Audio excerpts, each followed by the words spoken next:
বন্ধুরা, সোয়ার্ম ড্রোনের যে ডেমনস্ট্রেশন ভারত এই সপ্তাহে করেছে সেটা গোটা দুনিয়াকে সংকটে ফেলে দিয়েছে।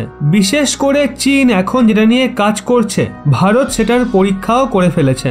বন্ধুরা, এই ভিডিওটা পুরো দেখার পর আপনারা না শুধু ভারতের শক্তিকে অনুমান করতে পারবেন, বরং ভারতের ভবিষ্যৎ কতটা উজ্জ্বল সেটা আপনারা জানতে পারবেন।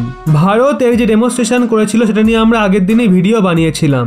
বন্ধুরা, যখন অসংখ্য ড্রোন একসঙ্গে মিলে কোনো মিশনকে সাকসেসফুল করে তখন ওই সিস্টেমকে ড্রোন সোয়ার্মিং বা সোয়ার্ম ড্রোন টেকনোলজি বলা হয়।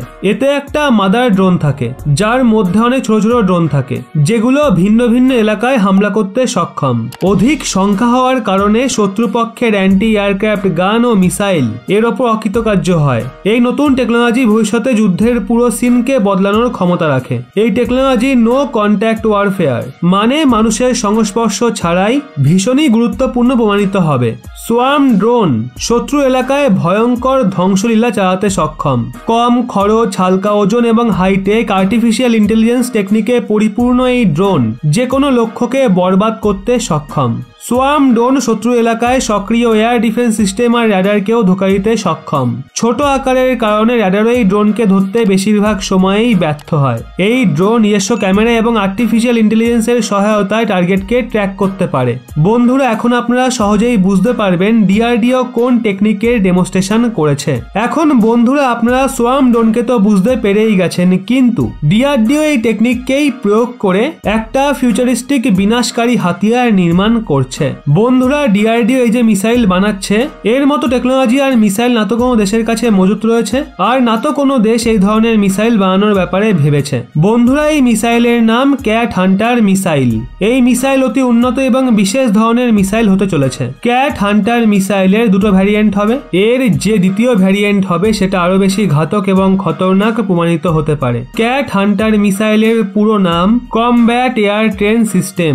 এর প্রথম ভ্যারিয়েন্টের পেলোড ক্যাপাসিটি 200 কিলোগ্রাম হবে। ওদিকে অন্য ভ্যারিয়েন্টের পেলোড ক্যাপাসিটি 600 কিলোগ্রাম হবে। 200 কিলোগ্রাম পেলোড সম্পন্ন প্রথম ভ্যারিয়েন্ট ছোট এয়ারক্রাফট যেমন তেজস, মিরাজের অর্ধেকে ইনজেক্ট করা হবে। এই মিসাইল ছোট ক্রুজ হবে, কিন্তু বলা হচ্ছে টার্গেটকে হিট করার ক্যাপাসিটি অন্যান্য মিসাইলের থেকে অনেক বেশি হবে। ওদিকে অন্য যে ভ্যারিয়েন্ট 600 কিলোগ্রাম পেলোড সম্পন্ন সেটা আগের মিসাইলের থেকে অনেক অ্যাডভান্স হবে। বন্ধুরা, এরকম টেকনিকের মিসাইল আজ পর্যন্ত কোনো দেশ বানাতে পারেনি। চলুন জেনে নিই কি কারণে ক্যাট হান্টার মিসাইল দুনিয়াতে একটা আলাদা শ্রেণীতেই সামিল রয়েছে। বন্ধুরা, এই মিসাইল ক্রুজের মতো হামলা করতে তো সক্ষম হবেই, এরই সাথে সেটা উড়ন্ত ড্রোনের জন্য একটা বাহন হতে চলেছে। যদি আমরা এটাকে সহজ ভাষায় বুঝি তো ক্যাট হান্টার মিসাইল নিজের সাথে সোয়ার্ম ড্রোনকে নিয়ে যেতে সক্ষম হবে। মানে এই মিসাইলের মধ্যে ছোট ছোট ড্রোন থাকবে যেটা টার্গেটের ধারে কাছে পৌঁছে মিসাইল থেকে বেরিয়ে টার্গেটের কাছে দ্রুত পৌঁছে নিজেকে টার্গেটের সঙ্গে নষ্ট করে দেবে।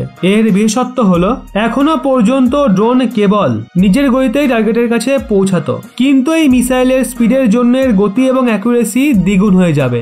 বন্ধুরা, আপনারা ভারতের এই পরবর্তী প্রজেক্ট নিয়ে কতটা আশাবাদী নিচে কমেন্টে অবশ্যই জানান।